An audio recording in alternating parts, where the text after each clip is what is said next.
And one of my friends' wives turned to me and said, "I'm so sick of you complaining about not having money. Why don't you fucking do something about it?" It was the kick in the pants I needed. So I said, I'd never thought about that before. I never thought that you could make money on your own or do something other than just, I chose this career for the rest of my life in high school. Yeah. And that's where I'm in. Welcome back to the Mac podcast, where we talk about anything about real estate, business, and we always challenge the conventional thinking. Guys, if you're tired of following the same old advice and want to learn more how to break free from the herd and create real success, you are in the right place. Guys, I don't have any ads on this channel, but please, if you get some value today, please share it with somebody.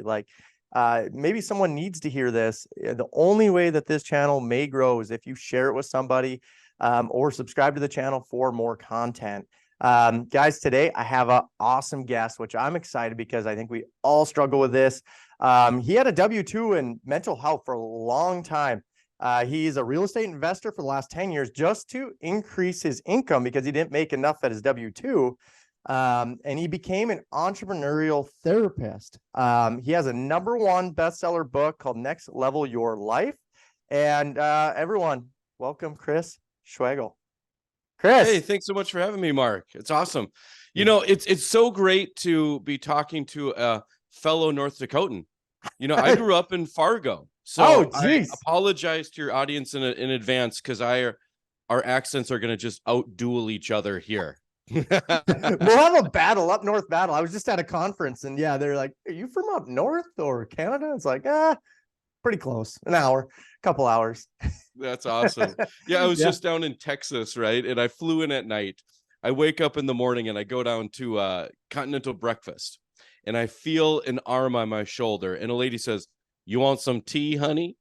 And I was like, "You talk funny." And she's like, "You talk funny." And I was like, "All right, sweet."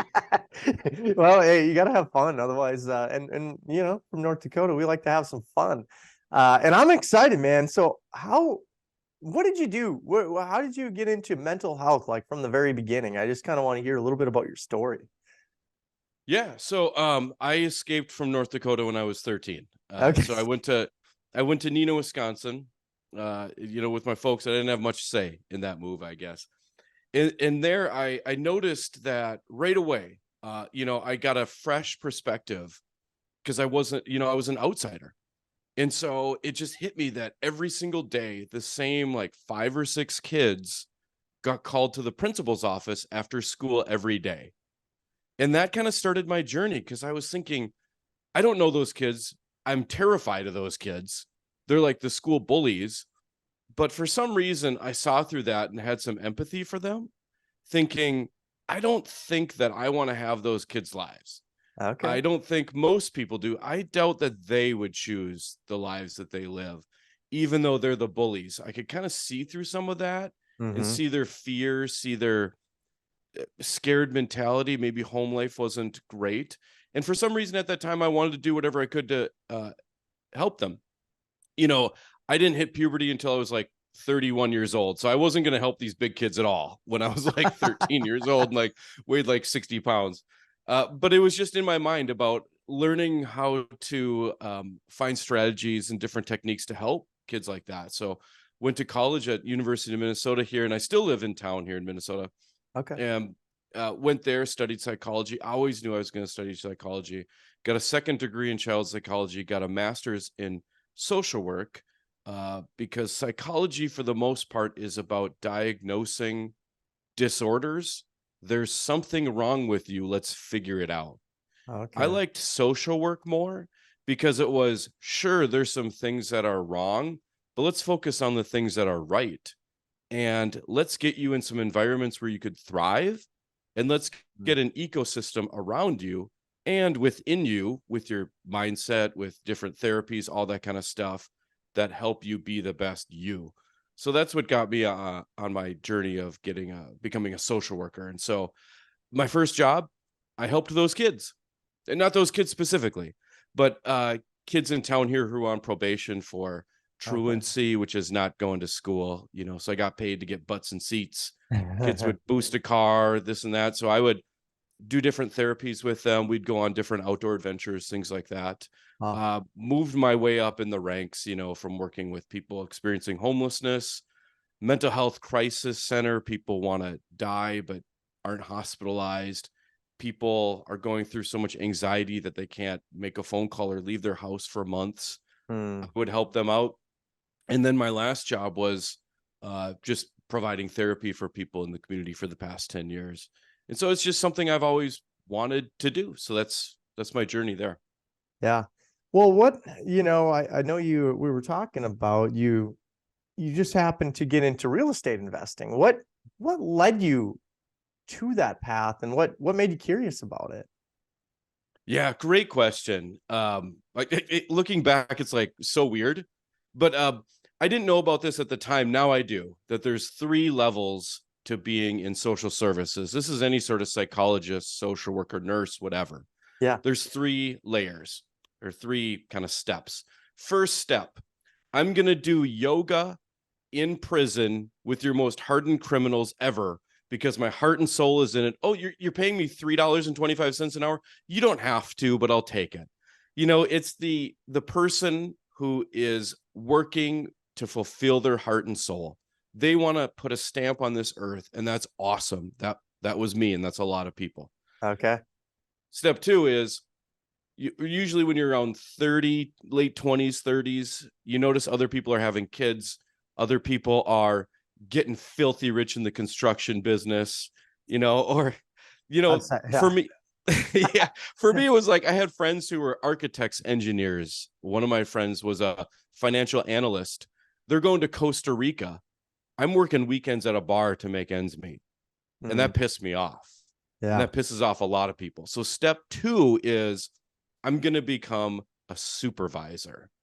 So I'm going to make more money, but I don't actually have my direct practice anymore. And then step 3 is, you know what? I can make a ton more money going other places. I don't like this anymore, but I'm trapped because these are the skills I know. So you either become jaded and stay where you're at, and that happens all the time. I work with a bunch of those people. Okay. Or 2, you leave it and go for profit. Wow. One of my missions in life is to create a third option, passive income, that keeps that person in their job, fulfilling their purpose, because they can add supplemental income other places. Okay. So what got me into real estate investing was a trip to Costa Rica. I saved all of my allowance, all of my coins. I paid for it in coins. It was 12 Crown Royal pouches of quarters that I had saved up working at the bar. And I took the red-eye flight. I took a Greyhound bus from Minneapolis to Chicago, and then the red-eye flight from Chicago to San Jose. And then I took a motorcycle ride from San Jose, Costa Rica to this all-inclusive resort. And I made only peanut butter and jelly sandwiches. And all my friends were getting ready to go out to eat. And one of my friends' wives turned to me and said, I'm so sick of you complaining about not having money. Why don't you fucking do something about it? It's intense. Yeah, I looked at my friend. He was like, oh, dude, I'm so sorry I married this woman. That's my bad. But it was the kick in the pants I needed. So I said, I'd never thought about that before. I never thought that you could make money on your own or do something other than just, I chose this career for the rest of my life in high school. And that's that's where I'm in. So I went back to the library, back home in Minneapolis here, checked out Rich Dad, Poor Dad. And I think we all know what happened then. Wow. So, man, you owe that girl some money today, probably. I do. Actually, I'm helping them move some patio stones around this Saturday. Yeah, so they're 22 and a half pounds each, and I'm going to move about 1,000 of them. Oh, that'll be a great workout. Yeah. Dude, that's that should be a lot of inspiration. So you're not telling anyone go, got to quit your job and go do your thing and try to find a new way to provide income. You're just telling them change the way you're investing and find a resource like real estate. Obviously helped you, become financially free and help become passive income. It just increased your income. What were you doing before that? Was it just like 401ks or conventional methods? Yeah, 401ks. It was basically, it was denial. My whole like money perspective was deny that money is a thing. You Wow. know, money is the root of all evil. I don't need it. But what I was on was, I was on a path to bitterness, you know, a life of contempt, you know, because of what was going to happen. Like, let's fast forward 20, 30, 40 years. I'm not putting away 50 grand a year in my 401k. I'm putting away 6% of a $19 an hour job. You Hmm. know, it's not going to get there. And our HR director was picking the stocks and stuff like that. You know, it was a losing game, and I feel awful. And part of this was sparked by seeing my parents open their 401k, you know, stuff, and seeing it crash at times. And like, that's just like really impactful. And in my family, you don't talk about money. Like, it's on your level, Oh, and I'm their kid, so they don't talk about it with me. yeah. And so I didn't have a lot of mentors other than you clip coupons, Yeah. you get what you get and you don't throw a fit. You know, Yeah. you mow your own lawn and cook your own food. Yeah. Business owners and salespeople are shysters, you know, all that kind of stuff. About, it's really limiting beliefs, and it's really self-care. I've realized it's self-care because it keeps people from dreaming more and wanting more, and it keeps people from not failing. If I Yeah. follow the herd, sorry for the pun there, that's awesome, but I like that. I like that. if I follow the herd, I'm broke just like everyone else, you Yeah. know? And so I decided, I guess, at that point to unfollow the herd. And I got a lot of kickback from my family. Like, what the hell are you doing? Is this legal? I got the question, is this legal? Oh, God. Yes, it's legal to buy a duplex and rent the upstairs, you know? Yeah. And Yeah. my whole philosophy is, as you know, turnover is your biggest deal. So if I can keep that upstairs tenant as happy as possible, Yeah. then things are going good for my business. Yeah. And I realized the hidden superpower I had as a landlord and real estate investor was being a social worker, asking great questions, Yeah. the ability to listen, the ability to be a human for some reason is a superpower in business. Yeah.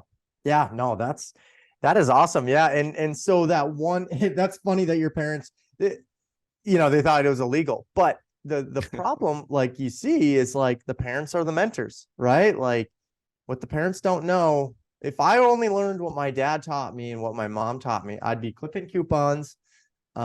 We'd still be driving the car named Juicy that we bought for $200, you know, That's and an awesome name for a car. yeah, well, you didn't know if it was going to start or not, and something with the battery, so it got a nickname Juicy. And you know, it's just like, it's really sad that you know, bill collectors always call on the phone, don't answer the phone. It was just like, it was survival. Like my parents were divorced, so and then on my dad's side, it was construction company. So we poured a lot of concrete, where I learned all my skills and trades through him, which I'm super grateful for. But the problem was, every time he hired more employees, it was just more problems, because he didn't have systems or processes. He just had, Mhm. you know, hey, if I hire more people, they're gonna create more problems for me, and I'm gonna have to pay them. So, you know, he just always small mindset. And you know, the paradigm today, I have 50 employees, and my dad would just be like, he's like, you got so many problems. I'm like, to dad, I check in once a week and make sure they're all alive. You know what I mean? So he doesn't understand that, but that's who I learned from, right? And it took some pain. It took me 7 years to really figure out. And I went through like anxiety, night sweat. You know, I was a mess as a concrete worker, because I got up to like 15 guys, but I was running them just like dad did. And Mhm. all I was doing is running myself into the ground, which I didn't realize at the time. I thought that's what success looked like, just every minute of your day consumed. And then I just knew I needed to change, and that's how I found real estate. But the point is, like, your parents are your mentors. I know they are. Doesn't mean that you have to follow them. And believe me, we're not doing illegal things. It's just outside the box thinking from the norm. So I, it's a solid point. And where do you see, I'm curious, since you have the social worker and you ask good questions, How do you see like the limiting beliefs of an entrepreneur or maybe someone who just works a normal W-2 job? Why would they never leave investing their 401k and never leave to go invest in anything else or even think about That's a great question. That's a fascinating question. And part of the reason why I've started doing therapy for entrepreneurs is because people were afraid when I was like raising capital for different investments, and I'd ask them, "Why are you doing this?" They would say, "Because my family." It's what we've been conditioned to say. And then I would dig deeper. I said, "Why?" And a lot of times people wouldn't have a great answer for that. it? And so, how deep do you want to go on this? Like how Mm. deep do you want this answer to go? Why do you think, I don't know if it's 99% of people, they're going to work a job and they're going to invest in their 401k. How do you break that for them? Why, maybe they're curious about real estate, they're curious about investing in something else, but can't quite get them over the edge. Yeah. Can you answer any bells for them? Yeah, absolutely. I think it's, you're afraid of making a mistake first and foremost on like surface level, right? Because we all have this persona of who we are.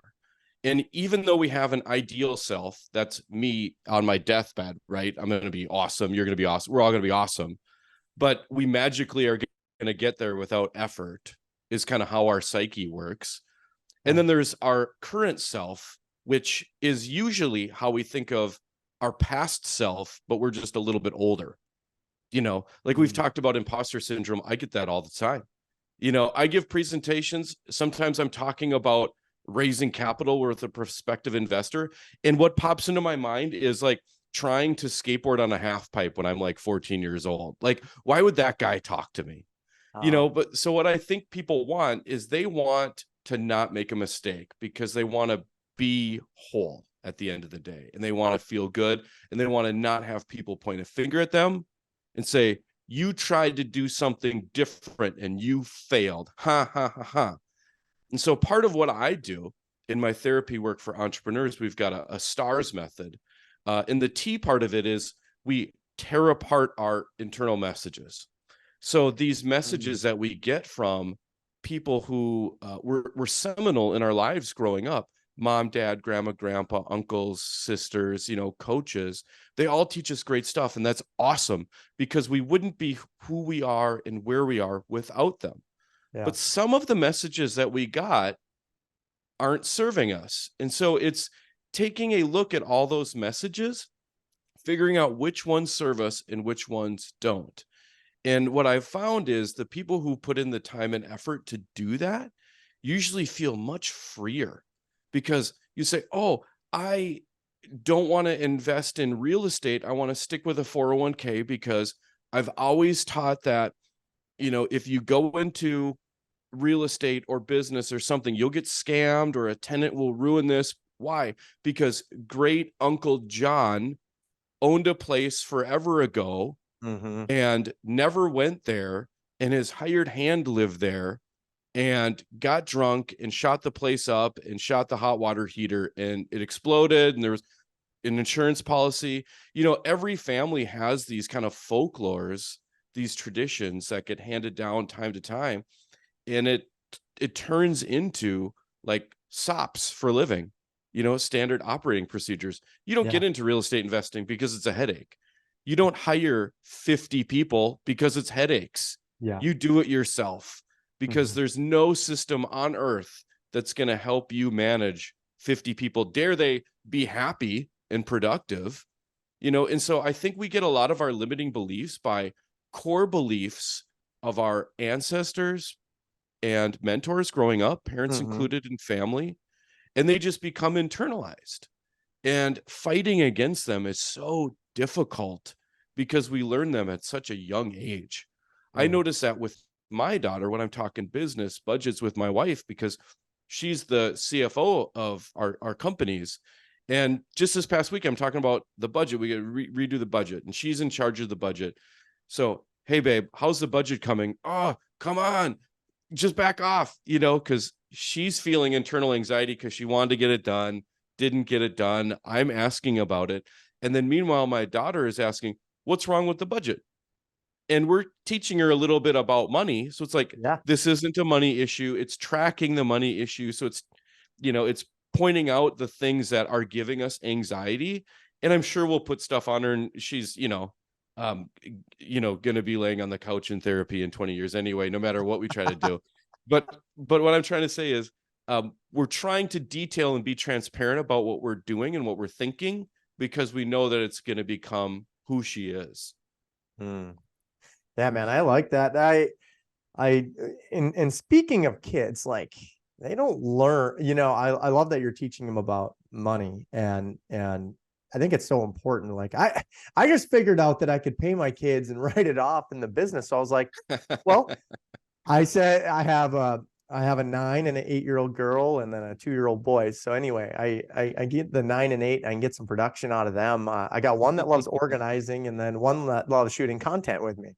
Cool. So we do that together. But all I'm trying to do though is pay them a little hourly money so they understand like the value of money, right? Like, and then when they go spend it and they have their $20 or $30, they try to maximize the value of the money too. So it's like a money mindset at a young age, I think, is like everyone should be teaching this. Because I don't want what happened to me from my parents, right? Like, I only knew as much as my parents. And of course, people listening to this, it's like, you need to educate yourself on why thinking outside the box is a true form of investment. You were making $19 an hour, and then now you're a real estate investor, over a decade ago. And now you've suddenly became an entrepreneur. What's now that you're in the path of entrepreneurship a little bit, and talking about real estate, specifically entrepreneurs, right? Am I speaking about that right? What struggles do you see? Let's just talk about you first. What struggles do you have, and how do you overcome them? Knowing what you know. In business? Yeah. So my struggles are that I'm terrible with details, and I'm awful at operations, which is like exactly what business is, right? Yep. Business is a systems of systems, and I'm awful at systems. I don't know why, but I just found out about this DISC score. Have you heard of the DISC? We use PI and DISC. Oh, sure. So both of them. Predictive index. Yeah, in that I'm a maverick. In DISC, I'm a 99D, 99I, 20S, and a 10C. Okay. In fact, the guy who's reading off my DISC to me said, "I'm really happy you're still with us, because you really don't care about details at all." And it's so true. It's frustrating for me, but for some reason, it's been empowering over the past year since I found that out, because I have tons of ideas and tons of ambition. I love creating communities. I love helping people. I love talking to people, and forming relationships and connections, and thinking about things differently. I do not like doing the same thing every day. I could not be a concrete worker pouring concrete. I tried concrete in our patio last summer. It's awful. I got to jackhammer it. But it was a hot day, and the guy was like, "I think it has settled," when I was trying to work it. But anyway, I can't do that every day. I like novel stuff. Yeah. And I'm awful at details. And so I just hired a virtual assistant about 6 weeks ago. Cool. And I have no idea how to talk to her.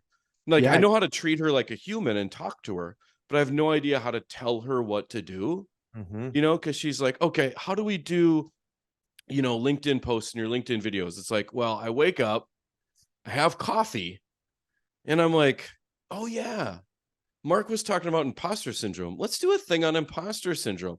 Like, there's no system there, right? Gotcha. And so I've got to create systems. So thankfully, I have a person in another mastermind I'm working in, who for some reason believes in me and my work and wants to see me succeed. Cool. And she's more of like that integrator role, where she called me and said, "Chris, we're going to meet every Monday, and we're going to figure this out."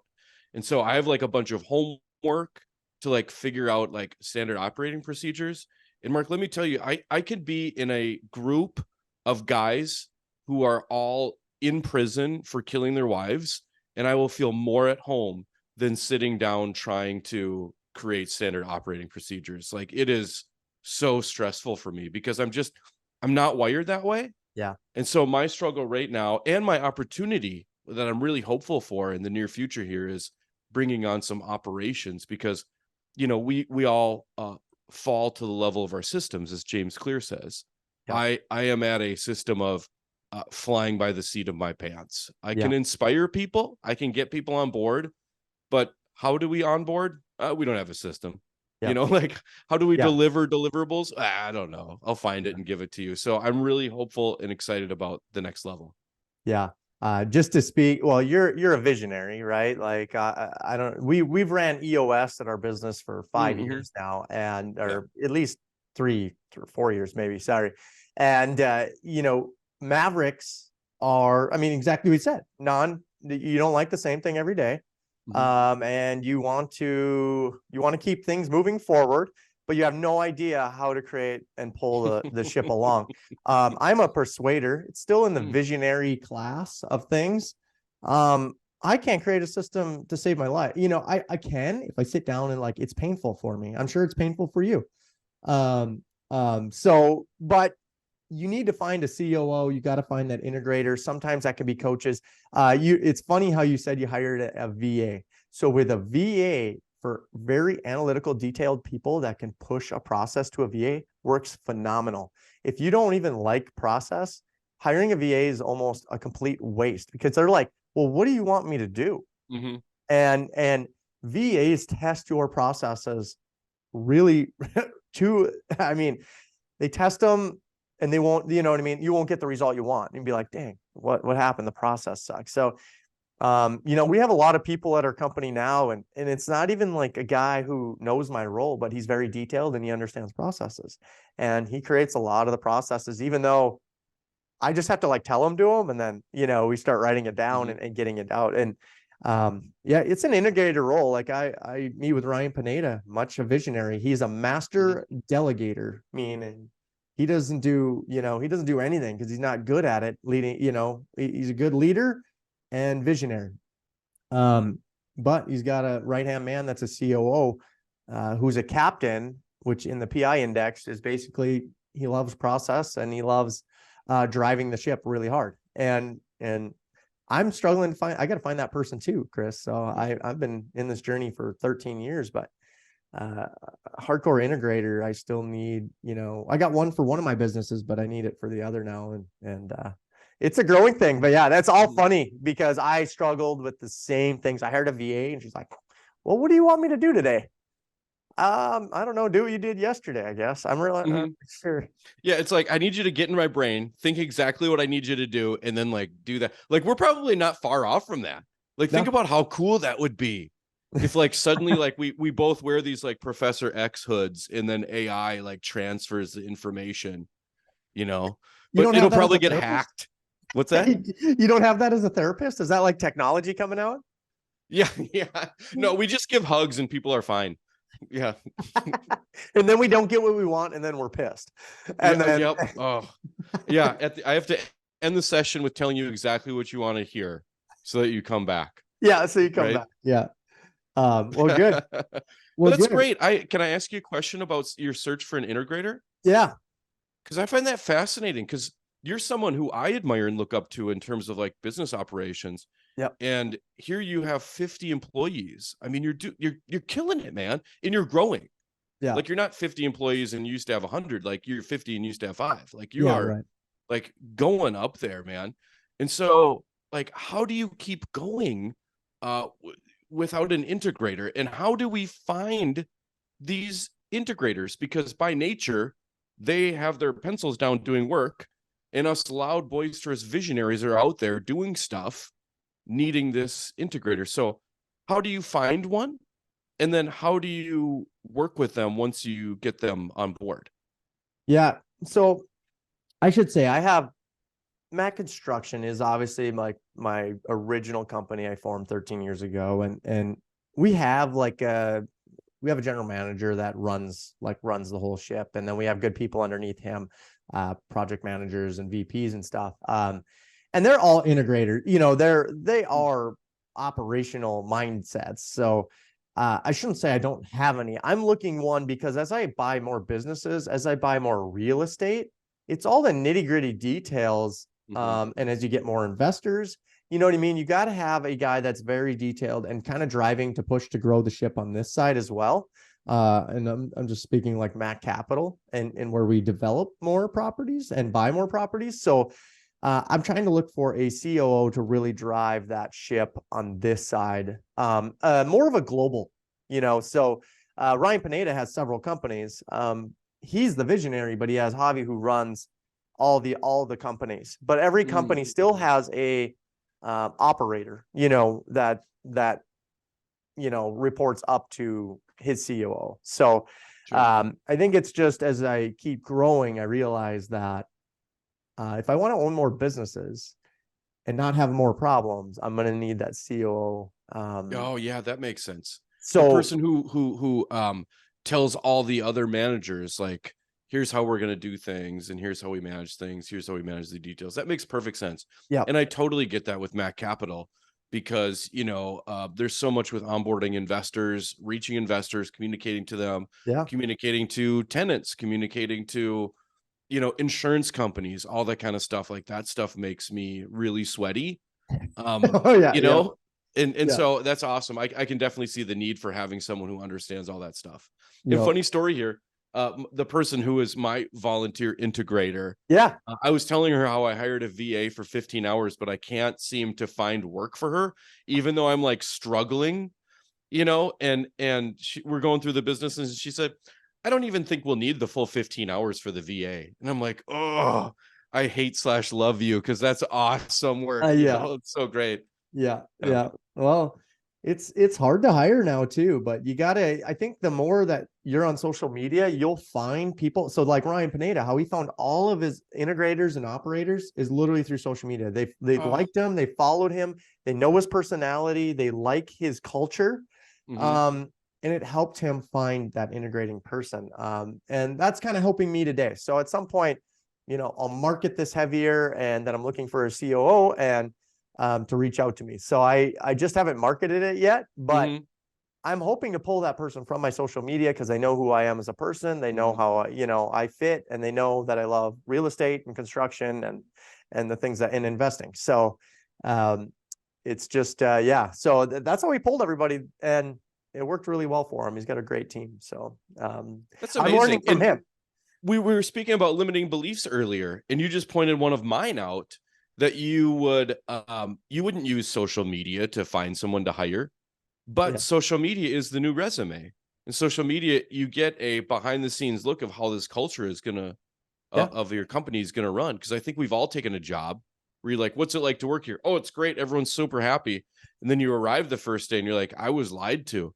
Where Yeah. now with social media, you kind of get a more interactive view of behind the scenes. So Right. thank you for pointing out a limiting belief of mine, that social media is just for social media.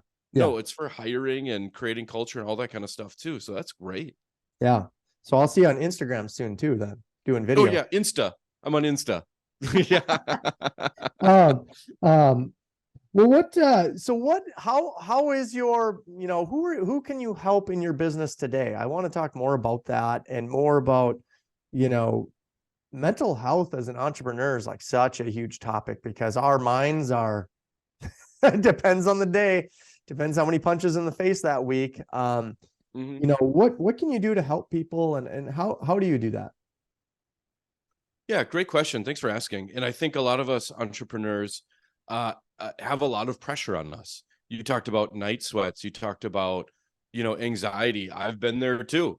You know, nights where I'm like, you know, I've got all these like melatonin gummies, like, come on, please, like, get some sleep, you know, like the sleepless nights. And it's almost like a rite of passage. Mm-hmm. You know, I think before I've purchased every one of our properties, and we don't have a ton, you know, but I think before we purchase every one, I've had sleepless nights, Mm. you know, just like that's the way I process, you know, but that's not good for me, and that's not sustainable, you Right. know. And I think a lot of us have these different like life systems that are unsustainable. Yeah. You know, there's a lot of pressure on us to be a family man, to you know, be fit, physical fitness, take care of your mind, take care of your body, plus create content, plus hire and fire, plus you're doing culture, plus you're giving back to the community. Mm-hmm. um Where's the time for me? and are we selfish if we say no to stuff? I think we've been conditioned to think so. Plus most of us are blazing our own trail. As much as, I thought beforehand that people who created businesses were handed those businesses, that's not the case. Almost nobody who's a millionaire these days, which isn't that much anymore, but almost nobody was given a silver spoon at birth. Most people become entrepreneurs because things were so crappy that they want to make a different life, and it's worth it to go for it. And what are the sacrifices that you have to do to get there? We've all been there, right? It's the sleepless nights, the sacrificing going to the graduation party. It's, I can't make it tonight, babe. No, I'm not going to be on this basketball team. Sure, I'll work until midnight. Okay, now it's 1. Okay, now it's 2. And my alarm is at 4:30. All those kinds of things that we do, that we sacrifice, take a toll on us, especially as visionaries, persuaders, as leaders. Our job is to create culture. Our job is to feel so good ourselves that other people are inspired to follow in our footsteps, that people want to sell us this apartment building because we give them a fuzzy feeling during the investor pitch, or whatever that might be. Yep. We need to get out there and talk to brokers, talk to investors, talk to the workers, vendors, tenants, whatever that might be. We have to wear a lot of hats. And here's the part of it that I think is the most difficult, is when you're an entrepreneur, what you get is the opportunity to create your own life. What you give up is the safety of, I go here every day from 9 to 5, and then I come home. And I don't think people talk about that enough, that you're out there on your own a lot. There is something to be said about having a boss.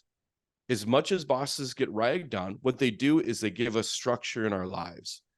Kids thrive in structure. I need to know when bedtime is, when we eat, when mountain bike camp is, all that kind of stuff. Structure makes us feel safe. In companies, culture is all about safety. Leadership, personal development, all about safety.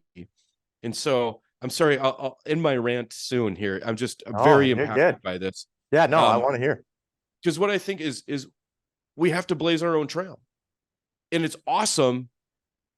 But when you've been blazing your own trail, you're like, am I still on the right trail?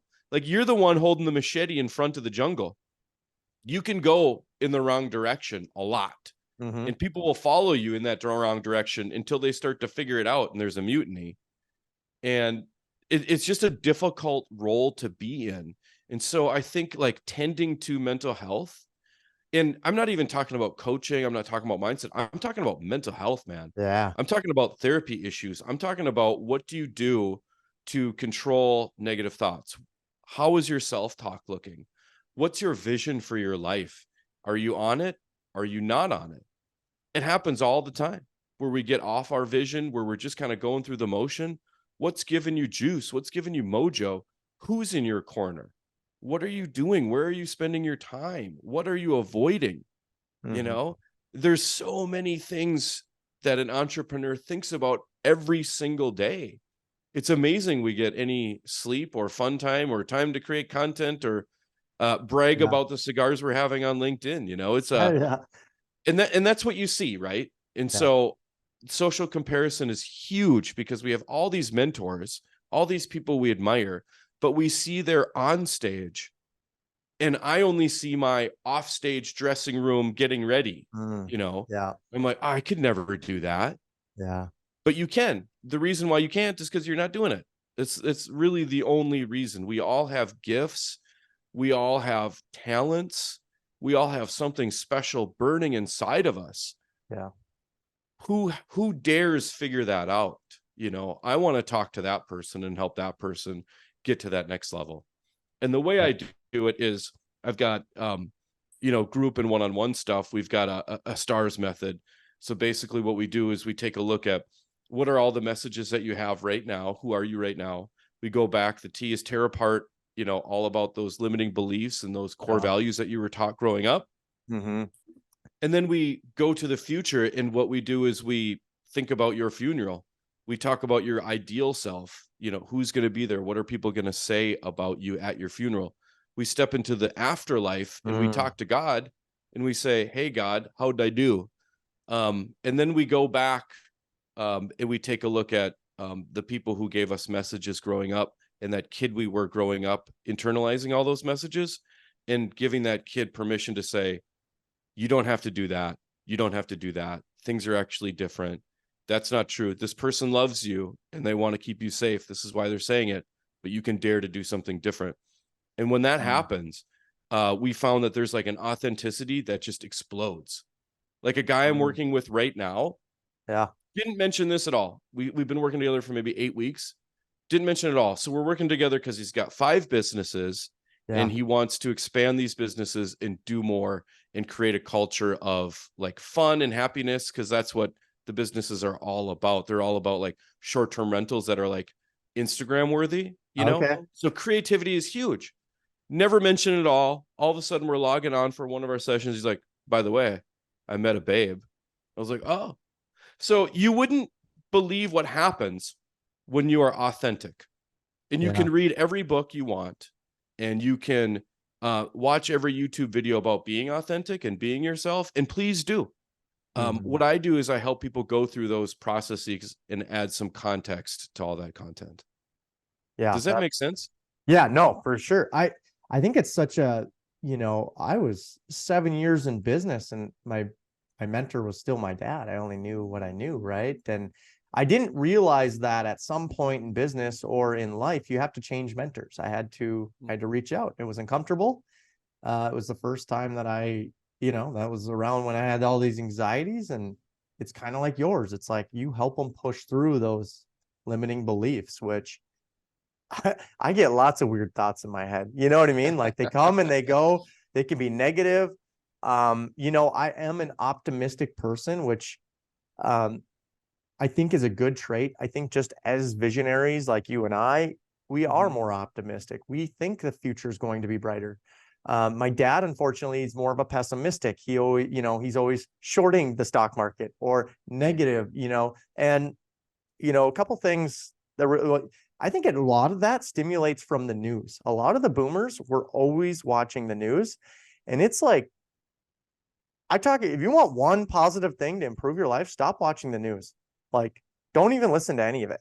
They're literally, it's a regulation for the stock market, or it's all negative, because negative things hit harder, right? They do, they perform better. And I get that. But yeah, like the 3 things that helped me through my 7 years into business, and then me to get over the hump and realize I need to do something else, or I'm going to probably just quit and go get a job and have someone else. I've thought that 20 times when I've been in business, more than that, probably a ton more. But, I had to find a new mentor. I knew that. And I didn't know that, but after listening and getting the second thing, being curiosity is what brought me to the next level. Because then I was like, well, why is that guy super rich? Why am I pouring concrete every day? And that guy's, headed to the lake at Thursday afternoon or whatever, and why is that guy super wealthy? He's got money and he doesn't even work anymore. And he's 42 or 45, like Chris, and 42. And, and then the third thing actually surprised me was physical activity. I was drinking, and a concrete worker. And, I was masking the problem with, alcohol or whatever. And physical activity actually led me down a path of a lot of clarity for my brain. And I started listening to books while working out, and I started listening to inspirational content. I didn't have a physical mentor, whether it was Grant Cardone or some of the books that I read, some of the authors. It's I just didn't have people around me at that time that I could just go find and pull them in. No one was willing to help me. But, these mentors or the circle of people that helped me push through that barrier. I just led down my curiosity, and, so mentors, curiosity, and physical activity is what literally pushed me through it. And I don't know, you have all sorts of different clients, I'm sure, with different limiting beliefs and factors, but that was some of the stuff that helped me really push. And now I can't stop preaching how to educate yourself more each day. Spend some time on LinkedIn, spend some time on YouTube University. You know what I mean? You can learn anything you want. You want to learn how to be better on social media, YouTube it. If you want to learn how to, raise money for apartment projects, go on LinkedIn. There's some of the best people in this country on there putting content to help you through it. And they're doing it today. That's kind of a thing that's helped me, now 13 years into this. Now I just want to help others, and really provide value. Things like these podcasts, things like LinkedIn content, social medias, helping people really it really fills me up. So that's what keeps my mental stability now for myself. So I'm preaching to you what worked for me, but I think an entrepreneur listening to this, like, be very vulnerable. Like, don't know it all. I was the arrogant concrete worker that could pour mud with the best of them.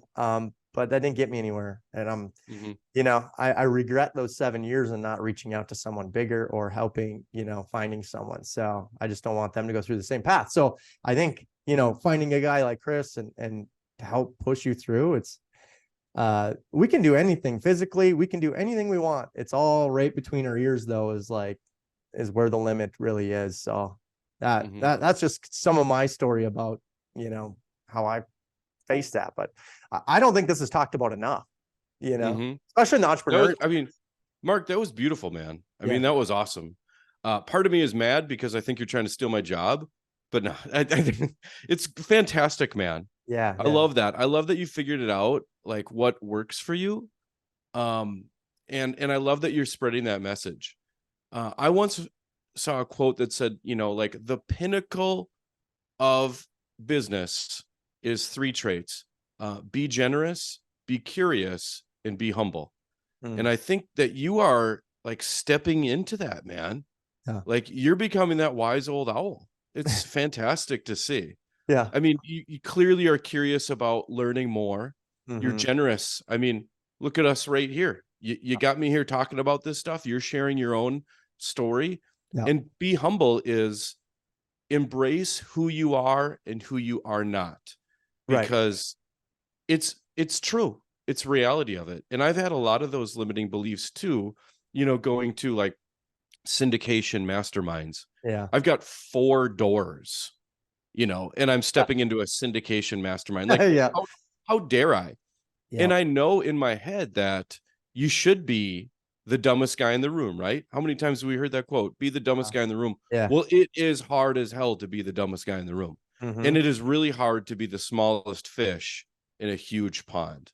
But if you can overcome that, and to be honest, I'm not quite there 100%, working on it. But if you can be okay asking questions and saying what you know and don't know in a world of people who are much bigger than you, man, the sky is the limit right there. Yeah. So good on you for doing that.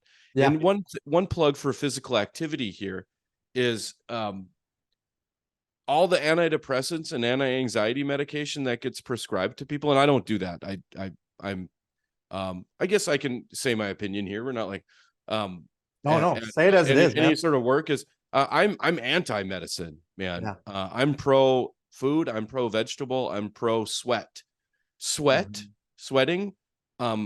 It does all the things that anti-anxiety and antidepressant medication tries to do. Just get out there and sweat, man. Yeah. That's the best thing you can do for your body. And it's amazing how, have you noticed this, that if you sweat in a day, that it's just way easier to focus? Yeah. Do you get that? Everything. I do it 6 a.m. or 5:30 every morning. I'm doing CrossFit now, and I sweat, and it just hits different every day. And they push you at CrossFit, right? And then it's like, I think just having that push every day and sweat, and then you go into your day and you're just like the Energizer bunny that runs, or you know what I mean? Like, you just got a clear mental picture in your head of what you want your day to be. And dude, it literally changed my life. Like, I fell off that bandwagon for a long time, and that's what that was one Me big too. kicker. I go back and forth, and I'm not into CrossFit like you are. I like riding my bike. Yeah. And one of the things I love about riding a bike is like you can go pretty fast. You can feel the breeze, dude. You can smell lilacs. We still got some lilacs in the woods by Yeah. my house, you know, and you can see and hear stuff that's a little bit differently. So it helps me think and be creative in that way. I Gotcha. love that. But I gotta try CrossFit. I've got a couple buds that are trying to get me into that. I was at a friend's party the other day, and he's got a bench press in the basement. Yeah. He's like, oh, come on, old man, get on there. And I just ripped off 30 freaking reps right there, bud. Like, hey, pour me another margarita, man. Come on, let's go. Yeah. Well, you're he ready then. wasn't, yeah, he wasn't expecting me to do that, but it's like, come on, man. This is the way that I calm down, you know? Okay. And you were talking about clients I see, and everyone wants flow state, right? And Okay. what are the 10 best tricks of flow state? There's like a LinkedIn post for you. Here's the 10 best tricks for getting into flow state at work. Number 1, chuck your phone away. Number 2, go on CrossFit with Marc, and you don't even need 3 through 10. I mean, that's it, you know? Yeah. The rest is just fluff, right? You don't need a 2000 thread pillow, whatever. No. Yeah. Just go get sweaty, chuck your phone away, you're golden. Yeah. When you can put your phone away, I always talk about this. When people go on airplanes, now airplanes have Wi-Fi, you know what I mean? And people can get on their phones, but I do most of my writing when I'm on an airplane. I have I have nowhere to be, you know what I mean? Like, and the outside world can't even touch me for 2 or 3 hours, because we're in North Dakota. So anywhere is a 2 or 3 hour flight. And I tell you what, I can just sit and type and type and type, and like, shit, the most brilliant things are on an airplane. So it's like, I got to keep flying to keep writing. But I struggle though when I'm in my own settings and listening to all the noise of all the notifications. And I try to, you know, my favorite mode on my phone now is the focus mode on the Apple, you know what I mean? And just shut it down. And I can just think a lot more clear. The clarity is much better. So I love that too. Here's a little psychological study that they did about people who are dating. I love that there's so much research about dates. But okay, so there was 3 scenarios. One scenario where 2 people go on a date, no phones, right? They got along well. I think there was a second date like 80% of the time. Dang. Next, they went on a date, but each person received 1 text and 1 phone call. There were almost no second dates. But here is the punchline. If you go on a date with someone and the phone is visible on top of the table, but it never rings, there's almost no second dates. Because we're not immersed in the present. We're not immersed in the experience of living. You know, we're somewhere else.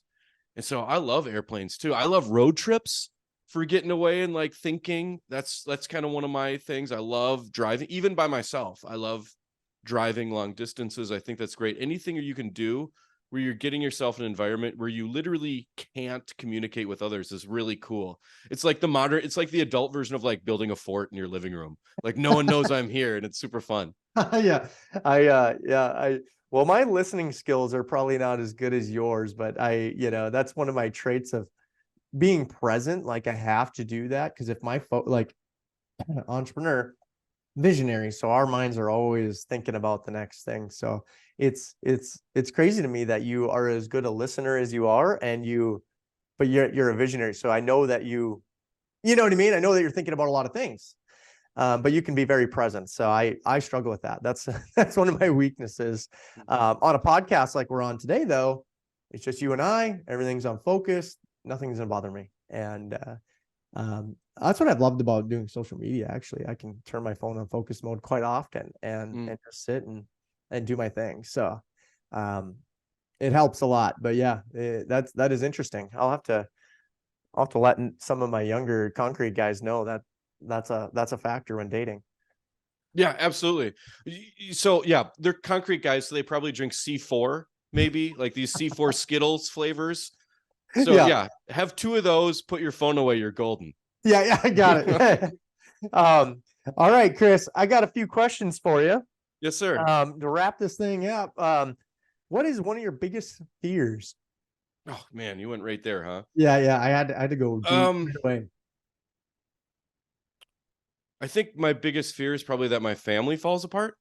Okay. You know, I don't really fear too many other things. I had a big scare. I wrote about it in that book, Next Level Your Life. I had a big scare.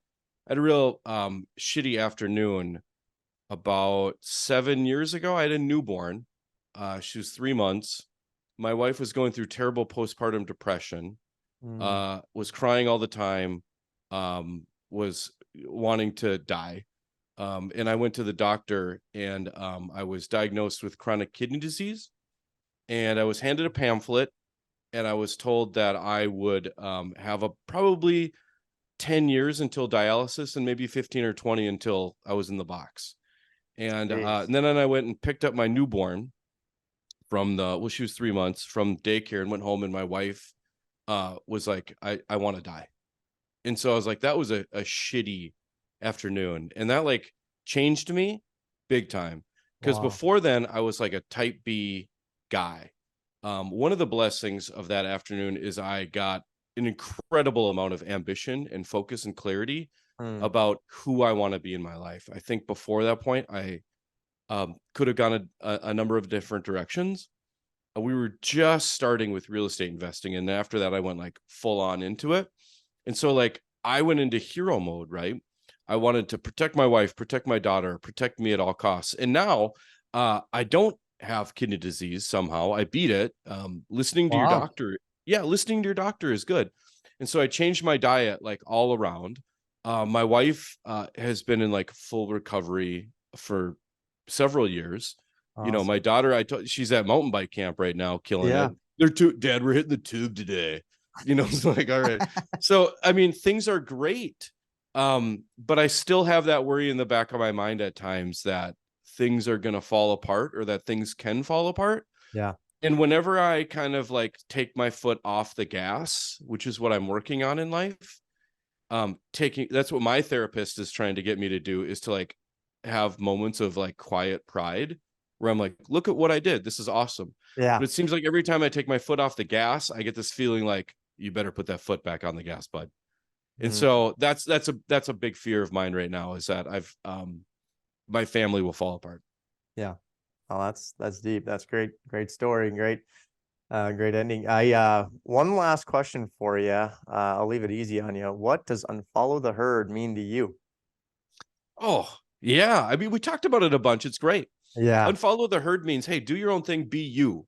It doesn't mean be a contrarian, not to me anyway. It just means be you, like be who you are. Of course, you have to be a part of some sort of herd. You know, we talked about mentors. We talked about the power of network and family and all that kind of stuff. But to unfollow the massive herd, it's be you. Dare to be you. Be courageous. Look inside of yourself and see who you actually are, and dare to be that person, because you are going to be rewarded for going on that trip. Yeah, that is awesome, man. I love that. So how do we hear more about Chris? Where do we find you? Where are you at? Yeah, I'm on LinkedIn. So find me on LinkedIn. I'm on there every day. Okay.